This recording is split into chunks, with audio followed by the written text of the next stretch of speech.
J'avoue le chômeur. Chapitre 15. Je m'enfonce dans un long cauchemar, d'où j'émerge à plusieurs reprises pour être confrontée à une terreur pire encore. Toutes les choses que je redoute, pour moi et pour les autres, me reviennent avec tant de précision que je ne peux les empêcher de les croire vraies. Chaque fois que je me réveille, je me dis « au moins, c'est fini ». Mais je me trompe. Ce n'est que le début d'un nouveau chapitre de torture. Je ne sais combien de fois j'assiste à la mort de Prime, ou je revis la mort de mon père, où je vois mon propre corps se faire démembrer. Telle est la nature du venin des guêpes tueuses, conçu pour cibler dans le cerveau. Le Dorlo, dans 20-30 ans, il n'y en aura plus. Merci Hugues pour le follow. Telle est la nature du venin des guêpes tueuses, conçu pour cibler dans le cerveau le siège des peurs les plus profondes. C'est pas grave Nadris, tu prends ton gros chien dans le lit. Quand je retrouve enfin mes esprits, je reste allongée sans bouger, prête à subir le prochain déferlement d'images. Mais je finis par comprendre que le venin s'est éliminé dans mon organisme. Je suis à bout de force, couchée sur le flanc en position fétale. J'effleure mes yeux avec la main et je les trouve intacts, épargnés par les fourmis qui n'ont jamais existé. Le simple fait de remuer un membre me demande un effort énorme. J'ai mal en tellement de points qu'il me paraît inutile d'en dresser l'inventaire. Lentement, très lentement, je parviens à m'asseoir.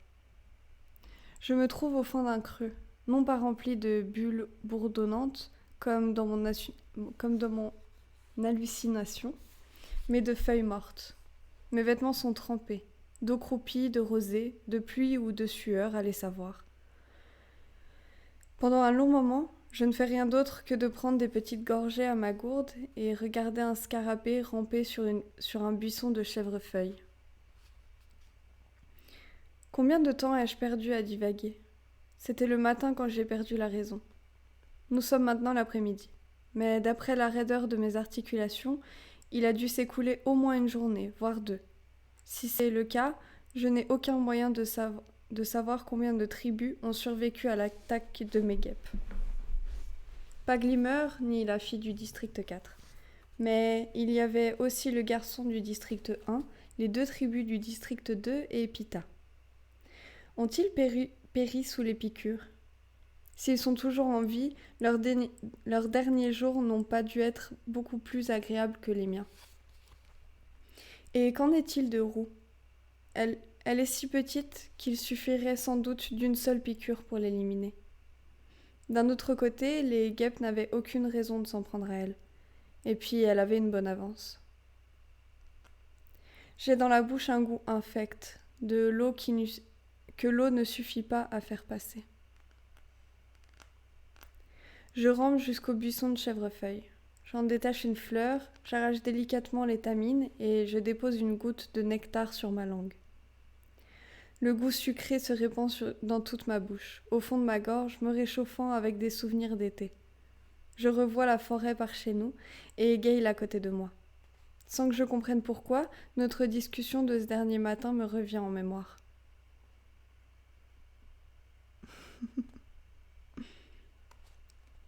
On pourrait le faire, tu sais. Quoi donc ? Quitter le district, nous enfuir, vivre dans les bois. Ensemble, on pourrait réussir. Et soudain, ce n'est plus à Gale que je pense, mais à Pita. Pita, il m'a sauvé la vie, me dis-je. Lorsque je l'ai vu surgir des fourrés, je ne distinguais plus très bien la réalité des hallucinations causées par le venin des guêpes. Mais s'il a bel et bien fait ça, et mon instinct me souffle que oui, que faut-il en conclure ? Est-ce simplement la continuation de ce rôle d'amoureux transi qu'il s'est endossé lors de l'interview ? Dans ce cas, que fabriquait-il avec les carrières ? Tout cela n'a aucun sens. Je me demande brièvement ce que Gale en aurait pensé, puis je refoule toute l'histoire le plus loin possible, car je ne sais pas pourquoi, mais Gale et Pita ne coexistent pas très bien dans mon esprit. Je préfère me concentrer sur la seule vraie bonne nouvelle depuis mon arrivée dans cette arène. J'ai un arc et des flèches. 12 flèches si on compte celles que j'ai récupérées dans l'arbre. Elles ne montrent aucune trace de liquide vert nauséabond qui s'échappait du corps de Glimmer, ce qui m'amène à m'interroger sur la réalité de la scène. Mais on y voit une bonne dose de sang séché. Je les nettoierai plus tard. Je prends quand même une minute pour en décocher quelques-unes contre un arbre voisin. Elles ressemblent plus à celles du centre d'entraînement qu'à celles dont j'ai l'habitude, mais quelle importance. Elles feront très bien l'affaire. Ces arbres me font considérer les jeux sous un nouveau jour. Certes, il me reste des adversaires coriaces, mais je ne suis plus une proie condamnée à courir, à se cacher ou à prendre des mesures désespérées. Si Kato surgissait des arbres à cet instant, je ne m'enfuirais pas. Je lui lancerais une flèche. En fait, j'anticipe ce mouvement avec plaisir. Je suis contente, Zadris, que ça te relaxe. Mais d'abord, je dois constituer des forces. Je suis de nouveau déshydratée, avec une réserve d'eau dangereusement basse. Le petit rembourrage que je m'étais offert en m'empiffrant durant la période de préparation au Capitole n'est plus qu'un souvenir. J'ai même perdu quelques kilos supplémentaires. J'ai les os des hanches et les côtes encore plus saillants qu'au cours de ces mois terribles qui ont suivi la mort de mon père. Et puis, je dois m'occuper de mes plaies. Mes brûlures, mes coupures, les bleus que je me suis fait en me cognant dans les arbres, sans oublier 3 piqûres de guêpes tueuses, plus douloureuses et enflées que jamais. Je soigne mes brûlures avec la pommade, puis j'essaye d'en appliquer un peu sur mes piqûres, mais cela n'a aucun effet. Ma mère connaissait un remède contre les piqûres de ces guêpes, une plante capable de drainer le venin, mais elles avaient rarement l'occasion de s'en servir, et je ne me souviens ni de son nom, ni même de son aspect. D'abord, l'eau, me dis-je. Tu vas pouvoir chasser en chemin maintenant. Il est facile de voir par quelle direction je suis venue, d'après les traces que j'ai laissées en fonçant comme une folle à travers les fourrés. Je m'éloigne donc en sens inverse, en espérant que mes ennemis sont toujours piégés dans le monde invraisemblable du venin de guêpe. Je ne progresse pas très vite, mes articulations se refusent à tout mouvement brusque. J'adopte donc le pas le plus lent et régulier du chasseur aux aguets. Quelques minutes plus tard, je débusque un lapin et j'abats mon premier gibier. Pas aussi proprement que d'habitude, d'une flèche en plein dans l'œil, mais tant pis. Au bout d'1 heure environ, je tombe sur un ruisseau peu profond mais assez large et plus que suffisant pour mes besoins. Mais le soleil tape dur, alors en attendant que mon eau se purifie, je me mets en sous-vêtements et je patauge au milieu du courant. Je suis noire de crasse de la tête aux pieds. Tu veux venir ? Attends. Viens. Viens. Allez, viens. Hop. Non, elle veut pas. Viens. Allez, oui. La chaise, elle est trop haute pour elle. Allez. Oui. Ouais, bravo. Le chômeur.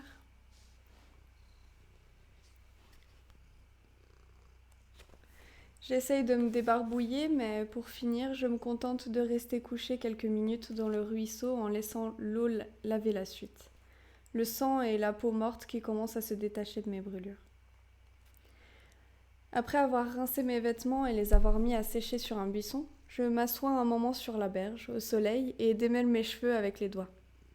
Je retrouve l'appétit, je mange un biscuit et une lanière de bœuf séché. Avec une poignée de mousse, j'essuie le sang sur mes armes. Rafraîchie, je soigne mes brûlures une nouvelle fois. Je tresse mes cheveux et j'enfile mes vêtements encore humides, sachant que le soleil les séchera vite. La meilleure chose à faire, me semble-t-il, est de remonter le ruisseau à contre-courant. Je suis désormais assez haut, ce que je préfère, avec une source d'eau fraîche non seulement pour moi, mais aussi pour le gibier. J'abats sans difficulté un oiseau étrange, une sorte de dindon sauvage. Il m'a l'air parfaitement comestible en tout cas. Une fin d'après-midi, je décide d'allumer un petit feu pour cuire ma viande, en me disant que le crépuscule masquera la fumée et que je n'aurai qu'à l'éteindre à la nuit tombée. Je vide mes proies avec soin particulier en ce qui concerne l'oiseau, quoique sans rien lui trouver d'alarmant. Une fois plumé, il n'est pas plus gros qu'un poulet, ferme et dodieux. Je viens juste de le placer au-dessus des braises quand j'entends craquer une brindille. C'est quoi, Choupette? C'est ma Choupette. Oh non. Mais non, t'as pas raté de banne. Ouais, on la voit pas très bien, c'est dommage. Voilà, comme ça on la voit mieux. D'un seul mouvement, je me retourne vers le bruit et j'arme mon arc. Il n'y a personne. Enfin, personne de visible du moins. Puis je repère la pointe d'une bottine d'enfant qui dépasse d'un tronc. Je baisse les épaules avec un grand sourire. Elle se déplace à travers bois comme une ombre, il faut lui reconnaître ça. Comment aurait-elle pu réussir à me suivre autrement? Les mots s'échappent de ma bouche malgré moi. Tu sais, ils ne sont pas les seuls à pouvoir former une alliance. Pendant un moment, pas de réaction. Puis Roux sort la tête de derrière le tronc. Tu voudrais t'allier avec moi? Me demande-t-elle. Pourquoi pas? Tu m'as sauvé la vie grâce à ces guêpes. Tu es suffisamment futé pour être encore en vie. Et on dirait que tu me colles au basque, de toute façon. Elle cligne des paupières, hésite, visiblement. Tu as faim? Je la vois avaler sa salive, jeter un coup d'œil en direction de la viande. Allez, viens donc là. J'ai bien chassé aujourd'hui. Roux s'avance à découvert avec prudence. Je peux soigner tes piqûres, dit-elle. C'est vrai? Comment? Elle fouille dans son sac à dos et en sort une poignée de feuilles. Je suis presque certaine que ce sont celles qu'utilise ma mère. Où les as-tu ramassées? Dans le coin. On en a toujours sur nous quand on doit travailler dans les vergers. Ils ont laissé beaucoup de nids là-bas, explique Roux. Ici aussi d'ailleurs. Oh, c'est vrai, tu viens du district 11. L'agriculture, les vergers, hein? J'imagine que c'est là que tu as appris à voler, de branche en branche comme un écureuil. Roux sourit. J'ai mis le doigt sur l'un de ses rares motifs de fierté. Allez, d'accord. Approche et soigne-moi. Attends, je pose mes pieds sur la chaise là. Non, reste. Voilà. Elle s'est assise. Regardez, c'est trop mignon. C'est trop chou.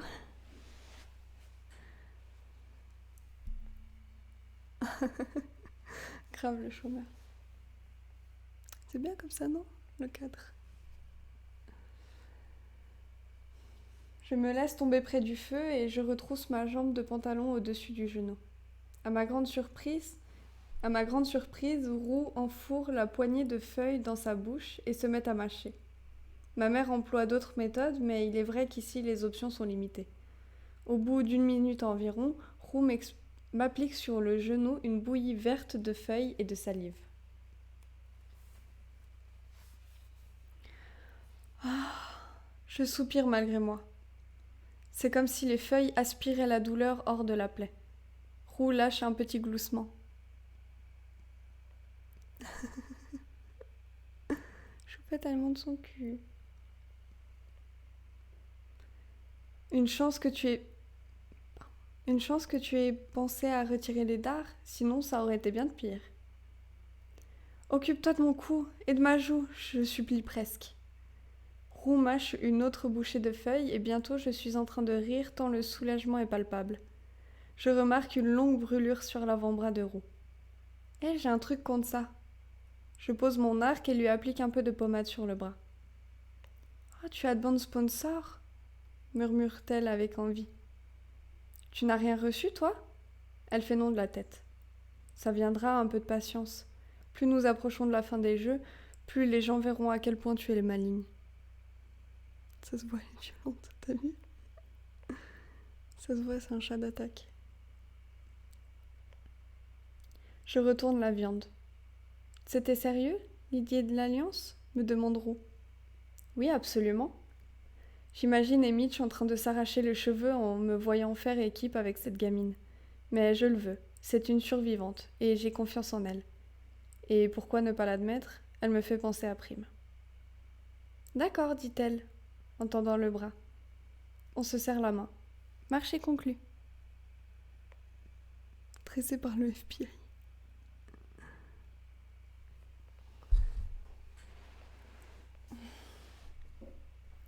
Bien sûr, ce genre de marché ne peut être que temporaire, mais aucune de nous deux ne croit utile de le mentionner.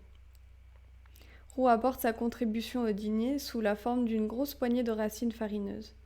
Une fois grillées, elles ont le goût d'ossereux qui rappelle le panais. Elle reconnaît l'oiseau également, une espèce sauvage que l'on appelle gousling dans son district. Vous m'entendez bien, je pense, non? Ça va? Elle raconte qu'ils en attrapent parfois dans leur verger et que c'est l'occasion de manger à leur faim. Le silence s'installe pendant qu'on se remplit l'estomac. La chair du gousling est délicieux, si grasse que le jus vous éclabousse le menton quand vous mordez dedans. Oh, soupire Roux. C'est la première fois que j'ai une cuisse entière pour moi toute seule. Je veux bien le croire, je n'ai pas l'impression qu'elle ait souvent mangé de la viande. Prends l'autre, je lui propose. Ah, vraiment? Mange autant que tu veux. Maintenant que j'ai un arc et des flèches, je peux en tuer d'autres. Et puis, il y a toujours les collets. Je te montrerai comment les tendre. Roux contemple le pilon d'un air hésitant. Oh, vas-y, dis-je, en lui mettant le morceau dans les mains. Ça ne se gardera pas plus de quelques jours de toute façon, et il nous reste encore la carcasse de lapin. Une fois qu'elle a le morceau en main, son appétit prend le dessus, et elle dévore à pleines dents. J'aurais cru que vous mangiez mieux que ça au district 11, vu que c'est vous qui produisez la nourriture, en tout cas, dis-je. Roux écarquille les yeux. Oh non, nous n'avons pas le droit de manger les récoltes. Bah quoi, sinon on vous arrête ou quelque chose dans ce goût-là? On nous fouette en public et on oblige tout le monde à regarder, répond Roux. Le maire est très strict là-dessus. Je vois à son expression que ce châtiment n'a rien d'exceptionnel. Les flagellations publiques sont plutôt rares au district 12, même s'il y en a de temps en temps. Gale et moi pourrions être fouettés tous les jours pour braconnage.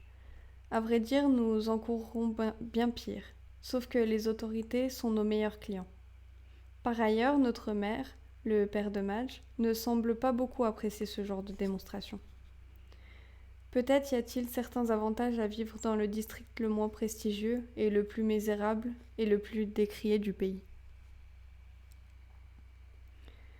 Comme d'être largement ignorés par le Capitole aussi longtemps que nous produisions notre quota de charbon. Est-ce que vous avez tout le charbon que vous voulez? Demande Roux. Non, seulement celui qu'on achète ou bien qu'on apporte sous nos semelles. Nous, ajoute Roux, on nous donne un peu plus à manger en période de récolte, histoire que les gens puissent travailler plus longtemps. Et est-ce que l'école est obligatoire chez vous? Non, pas pendant les récoltes. Tout le monde travaille à ce moment-là, dit Roux. C'est intéressant d'apprendre des choses sur sa vie. Nous avons si peu de rapport avec les autres districts. En fait, je me demande si les juges retransmettent nos conversations parce que, même si ces informations paraissent inoffensives, ils ne tiennent pas à encourager la communication entre les districts. Roux propose que nous déballions toute la nourriture dont nous disposons afin d'en dresser l'inventaire.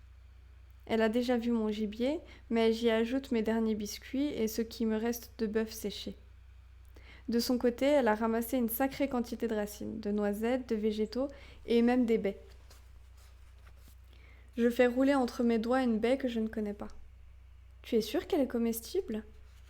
Oh oui, on en trouve plein dans notre district. Je peux en manger pendant des jours, dit-elle. Elle en met une pleine poignée dans sa bouche. J'en mords une avec prudence, et je la trouve aussi bonne que les mûres de chez nous. Cette alliance avec Roux m'apparaît de plus en plus judicieuse. Nous partageons nos provisions de manière équitable. Si nous devions être séparés, nous aurions de quoi tenir quelques jours toutes les deux. En plus de la nourriture, Roux possède une petite outre, une fronde et sa confection une fronde de sa confection et une paire de chaussettes de rechange, ainsi qu'un bout de silex tranchant en guise de couteau.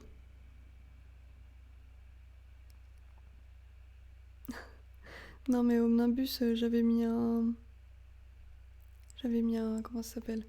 Je crois que je pouvais en prendre que 2 ou 3 par stream. Pas plus. Attends, j'avais pas mis limité, je suis pas folle non plus. Je sais que ce n'est pas grand-chose, dit-elle avec embarras, mais je voulais m'éloigner de la corne d'abondance au plus vite. T'as bien fait. Quand vient mon tour d'étaler mon équipement, elle pousse un petit cri devant les lunettes de soleil. « Où as-tu trouvé ça ?» demande-t-elle. Dans mon sac, on ne peut pas dire qu'elle m'ait beaucoup servi. Elle ne filtre pas le soleil et on voit flou à travers, dis-je en haussant les épaules. Mais ce ne sont pas des lunettes de soleil, ce sont des lunettes de nuit, s'exclame Roux.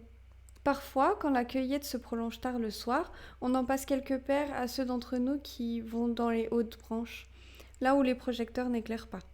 Un garçon qui s'appelait Martin a essayé d'en garder une paire un jour. Il l'a cachée dans son pantalon, mais on l'a exécuté sur place. Quoi, pour avoir volé des lunettes comme celle-ci? Mon livre, il est plein de poils. Oui, dit Roux.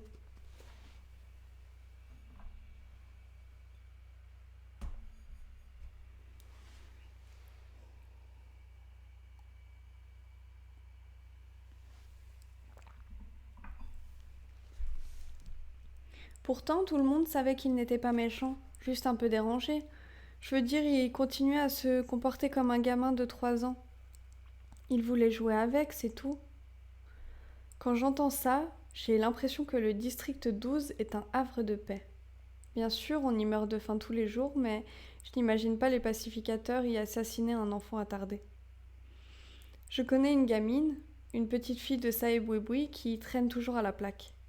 Elle n'est pas tout à fait normale, mais les gens la traitent comme une sorte de mascotte. On lui jette des restes ou des petits trucs comme ça. Mais à quoi servait-elle ? Je demande à Roux en ramassant les lunettes. À voir dans le noir complet, répond Roux. Essaye-les ce soir quand le soleil sera couché. Je donne quelques allumettes à Roux, elle me passe une réserve de feuilles au cas où mes piqûres de guêpes recommenceraient à me faire souffrir. Nous éteignons notre feu et marchons le long du ruisseau jusqu'à la tombée de la nuit. Puis je questionne Roux. Où dors-tu, dans les arbres ? Elle fait oui de la tête. Mais rien qu'avec ton blouson ? Elle me montre sa paire de chaussettes supplémentaires. J'ai ça pour mes mains. Je sais à quel point les nuits ont été froides. Tu pourrais dormir avec moi dans mon sac de couchage si tu veux. Tu ne prends pas beaucoup de place. Oui, j'ai vu le film. Steed. Je crois que j'ai vu les 3. Je les trouve... Franchement, je les trouve bien faits. Je les trouve assez fidèles. Son visage s'illumine. Elle n'osait pas en espérer tant. Nous choisissons une fourche en hauteur dans un arbre et nous nous installons pour la nuit au moment où l'hymne retentit. Il n'y a pas eu de mort aujourd'hui. Roux, je me suis réveillée tout à l'heure seulement. Combien de nuits ai-je raté ? L'hymne devrait suffire à couvrir ma voix, mais je chuchote néanmoins. Je prends même la précaution de masquer mes lèvres avec ma main.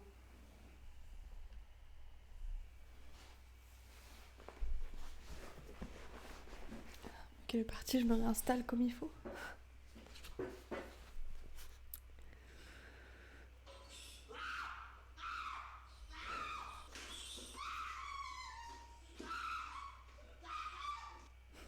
Merci Junior pour le follow.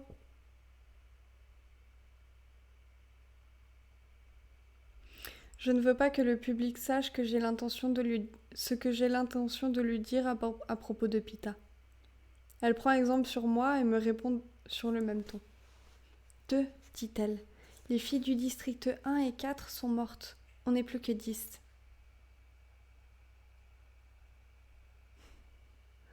Elle est en train de renifler le sol. Il s'est passé un truc bizarre, enfin, je crois, à moins que ce soit le venin de guêpe qui m'a fait imaginer des choses. Tu sais, le garçon de mon district, Pita, j'ai l'impression qu'il m'a sauvé la vie, sauf qu'il était avec les carrières. Il n'est plus avec eux, m'apprend-elle. J'ai espionné leur campement au bord du lac. Ils sont retournés là-bas avant de s'écrouler sous l'effet du venin. Mais lui n'y était pas. Peut-être qu'il a dû s'enfuir après t'avoir aidé. Je ne réponds rien. Si Pita m'a vraiment sauvé la vie, j'ai de nouveau une dette envers lui. Et cette fois-ci, je ne pourrai pas le rembourser. S'il l'a fait, c'était sans doute pour continuer sa comédie. Tu sais, faire croire à tout le monde qu'il est amoureux de toi. Oh, dit Roux, je ne savais pas qu'il jouait à la comédie. Mais bien sûr que si, il a mis ça au point avec notre mentor. L'hymne s'achève et le ciel s'assombrit. Essayons ces lunettes. Je sors mes lunettes et je les glisse sur mon nez. Roux n'a pas menti. J'y vois comme en plein jour. Je peux distinguer chaque feuille, je vois même une moufette qui se dandine à travers les buissons, à une bonne vingtaine de mètres. Je pourrais la tuer d'ici si j'en avais envie. Je pourrais tuer n'importe qui. Je me demande s'il y en a d'autres dans ces jeux, dis-je. Les carrières en ont 2 paires. Ils ont tout au bord du lac. Et ils sont tellement forts. Mais on est fortes, nous aussi. Pas tout à fait comme eux, c'est tout. Toi, oui, tu sais tirer à l'arc, répond-elle, mais moi, je ne sais rien faire. Tu sais te nourrir, et eux, est-ce qu'ils en sont capables? Oh, pas besoin avec toutes les provisions qu'ils ont, déplore Roux. Imagine qu'ils n'aient plus rien, qu'ils perdent toutes leurs provisions. Combien de temps tiendrait-il, à ton avis? Je veux dire, on est dans les jeux de la faim, oui ou non? Mais Katniss, ils n'ont pas faim. Non, c'est vrai. Et c'est bien le problème d'ailleurs. Et pour la première fois, j'ai un plan. Un plan qui n'est pas motivé par l'urgence ou la nécessité de fuir. Un plan offensif. Il va falloir qu'on fasse quelque chose contre ça, Roux.